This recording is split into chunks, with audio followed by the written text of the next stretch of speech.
What does combat boil down to? What it is the monster rolls to attack, you roll to hit, and you add a bonus, and then you try to beat their AC. If you beat their AC, then boom, you do all the damage, and if you don't hit, then you don't do any damage. This, for me, gets real old real quick. There is a lot of nuance to the game, and I feel like boiling everything down to just rolling to hit and then rolling damage is kind of lame. So I wanted to show off several things here. First off, I wanted to show off the Hill Giant from 5th edition, and I wanted to show off the Troll from a game called Forbidden Lands. So right here, we're just taking a look at the stat blocks of the two. We can see that stat blocks don't actually need that much, specifically for Forbidden Lands. We only need a couple of little pointers there.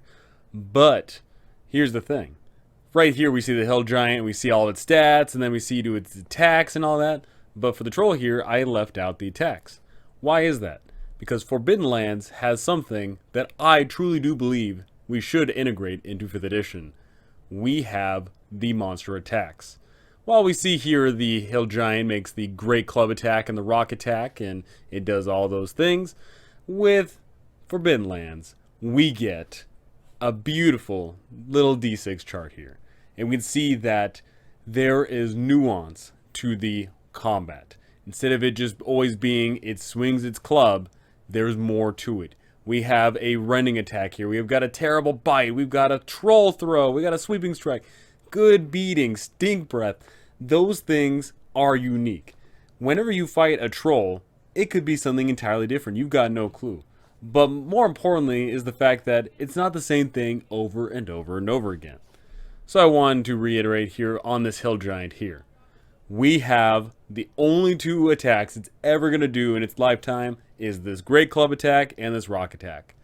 I say we spice things up a bit. So let's take a look at the renditions I've done to the Hill Giant. I've given it 6 different attacks.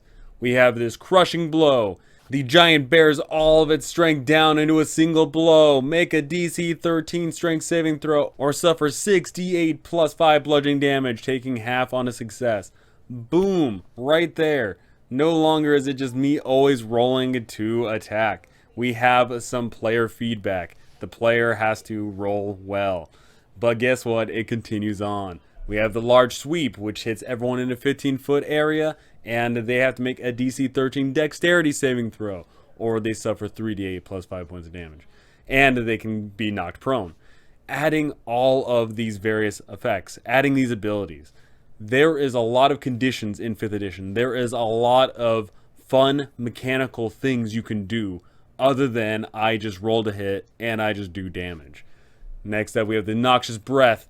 Everyone around has to make a con saving throw or be poisoned. Instead of it always being damage, it could be something more mechanical.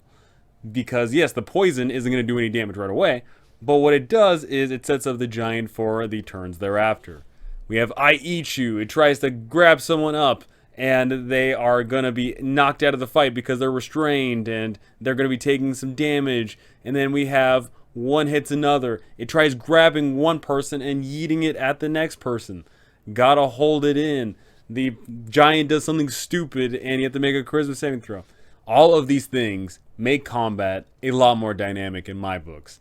Adding mechanics like this is a way to really shake up 5th edition combat. Because, yeah, you can have the AC junkies shine. You can have the Hill Giant that just does the regular normal attacks. But then you can switch things up and throw AC out the window because, honestly, a lot of times people don't care about AC. And then we can have these fun mechanics where all of your stats matter. And then when you hit a PC and they have a really good thing in that stat, they say, oh yeah, I'm totally going to succeed. And then you hit that one PC who's got the terrible thing in the stat, and then they cry, but it's hilarious at the same time.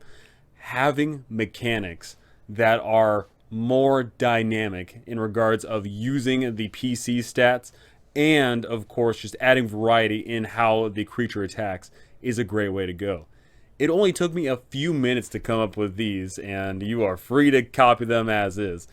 But I strongly recommend that you start looking at other creatures that you regularly use and say, you know what, enough's enough. Let's not just do the regular normal attacks. let's add some fun nuance here.